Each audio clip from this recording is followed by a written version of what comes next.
अस्सलामु अलैकुम।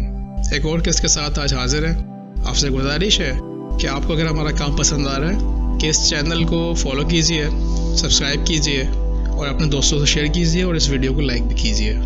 तो शुरू करते हैं। उमर बिन ख़त्ताब रज़ियल्लाहु ताला अन्हु और तमाम सहाबा की जिस तरबियत निज़ाम परवरिश हुई वो कुरानी निज़ाम था जो अल्लाह रब्बुल इज़्ज़त की तरफ से उतारा गया है। किसी निज़ाम हयात को सीखने का वही एक मुसद्दर है। रसूलुल्लाह सल्लल्लाहु अलैहि वसल्लम इस बात के हरीस थे कि ज़िंदगी को सीखने का फ़कत एक ही चश्मा हो और ये कुरान मजीद ही का तरीक़ाकार हो। चुनांचे उमर बिन ख़त्ताब रज़ियल्लाहु ताला अन्हु ने जिन आयात करीमा को आप सल्लल्लाहु अलैहि वसल्लम से बनफस व नफीस सुना था, आपके इस्लामी शख्सियत साजी में इनका नुमाया असर रहा। इन आयात ने आपके दिल को पाक व साफ़ और रूह को तज़किया किया। इस तरह आप अपने नेक इरादों, किरदार साजी, आला मकासद, पाक जज्बात, इखलाकी कदरों के ज़रिए एक नए इंसान शक्ल में नमूदार हुए।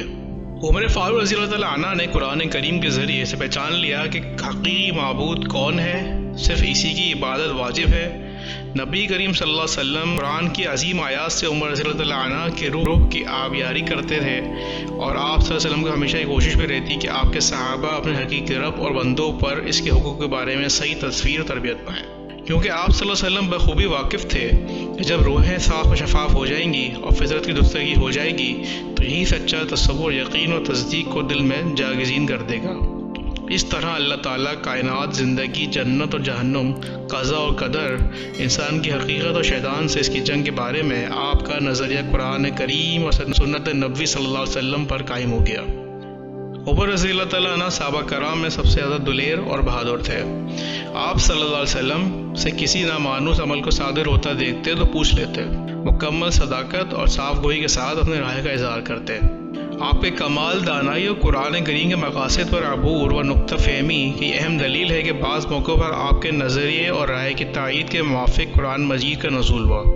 उमर रज़ियल्लाहु ताला अन्हु का बयान है, मैंने अपनी रब की 3 चीज़ों में मुवाफ़क़त की। मैंने कहा, या अल्लाह के रसूल, अगर आप मकाम इब्राहीम को नमाज की जगह बना लें तो बेहतर होगा। अल्लाह ताला ने इसका हुक्म नाजिल कर दिया।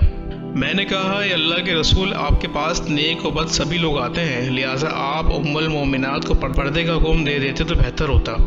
तो अल्लाह ताला ने पर्दे के मुतालिक आयत नाज़िल फरमाई। सैयदना उमर रज़ियल्लाहु ताला अन्हु ने अपने कबूल इस्लाम और वफ़ात नबी सल्लल्लाहु अलैहि वसल्लम से कबल पूरा कुरान मजीद हिफ्ज़ कर लिया था। इस्लाम लाने से पहले की आयत को छोड़कर तमाम असबाब नुज़ूल आपको हिफ्ज़ थे।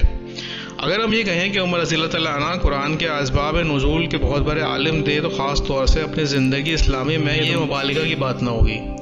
दरअसल बराह रास्त रसूलुल्लाह सल्लल्लाहु अलैहि वसल्लम से कुरान सीखने के लिए बाकसरत आपके साथ रहना, फ़ौजशुदा शरई अहकामात को हिफ्ज़ करना भी इसकी अहम वजूहात में से है, क्योंकि आप आगाज़ नुज़ूल में ही असबाब नुज़ूल और हिफ्ज़ कुरान का एहतमाम करते थे, वाज़ बरा, जिससे ये चीज़ें और भी आसान हो जाती। आज के लिए इतना ही। अगली किस के साथ दोबारा हाजिर होंगे। जब तक के लिए अल्लाह हाफ़िज़।